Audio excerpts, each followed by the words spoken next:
हिसार में जननायक जनता पार्टी के कार्यकर्ताओं के खिलाफ पुलिस कार्रवाई अब बड़ा सियासी विवाद बनती जा रही है। गुरु जम्भेश्वर यूनिवर्सिटी में विवाद और पूर्व डिप्टी सीएम दुष्यंत चौटाला का काफिला रोकने के मामले में जननायक जनता पार्टी ने एक नया सीसीटीवी वीडियो जारी किया है।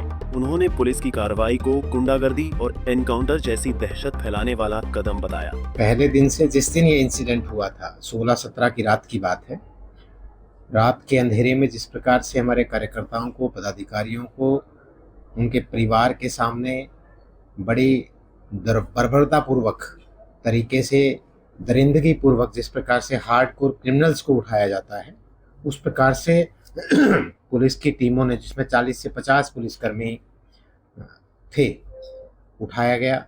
हथियारबंद लोग थे वो, जिनके हाथों में पिस्टल थी, स्टेनगन्स थी, वो लेकर के वहाँ पर आए और उन्होंने रात को डीवीआर तक वो उठा करके दे गए। लेकिन उसी दिन से हम कह रहे थे कि ये बातें हुई थी, असला लेकर के आए, लेकिन पुलिस बार बार इन बातों को नकार रही थी। लेकिन आज जो आस पड़ोस की सीसीटीवी कैमरास थी, उनकी फुटेज हम एकत्रित कर रहे थे और कर भी रहे हैं।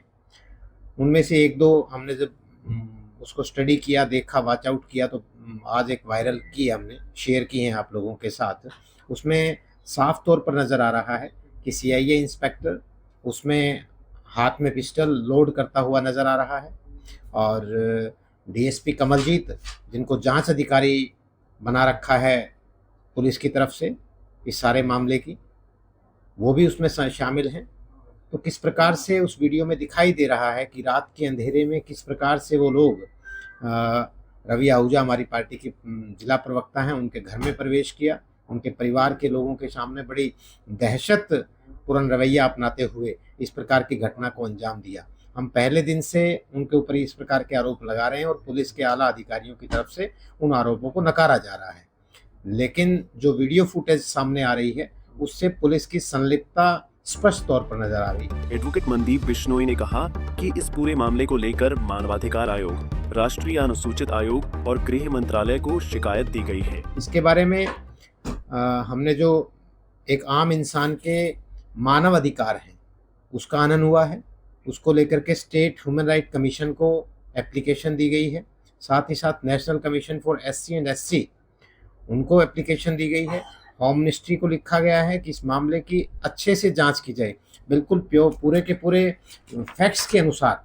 ये सारी चीज़ें अलग अलग जो फैक्ट्स थे उनके हिसाब से इसके अंदर दी गई कि किस किस के घर पे पुलिस ने किस प्रकार से सर्च आउट किया, जबकि ना तो किसी प्रकार का कोई वारंट था, ना इन लोगों का एफआईआर में नाम था, और ना ही जो जीजेयू ने एप्लीकेशन दी उसमें भी इनका नाम नहीं था, और आज तक इनके ऊपर 107-51 का मुकदमा भी दर्ज नहीं था। ना ये अपराधी थे, शहर के व्यापारी थे, संभ्रांत परिवार से, संभ्रांत घरों से ये संबंध रखते हैं, अपने परिवार के साथ रह रहे थे। तो मानव अधिकारों का उल्लंघन हुआ है।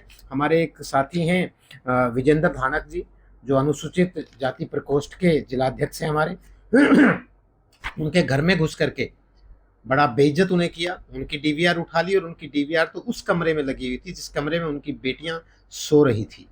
उस कमरे में बिना महिला कांस्टेबल के, महिला पुलिसकर्मी के, उन्होंने वो डीवीआर वहां से उठाया और ले जा करके आज तक वो डीवीआर वापिस नहीं किए गए, ना ही वो केस प्रॉपर्टी में शामिल किए। उसके बारे में हम एक अलग से एप्लीकेशंस एसपी को दे रहे हैं। साथ ही साथ 12 पेज की शिकायत में सभी सबूत भी सौंपे गए हैं और निष्पक्ष जांच की मांग की गई है।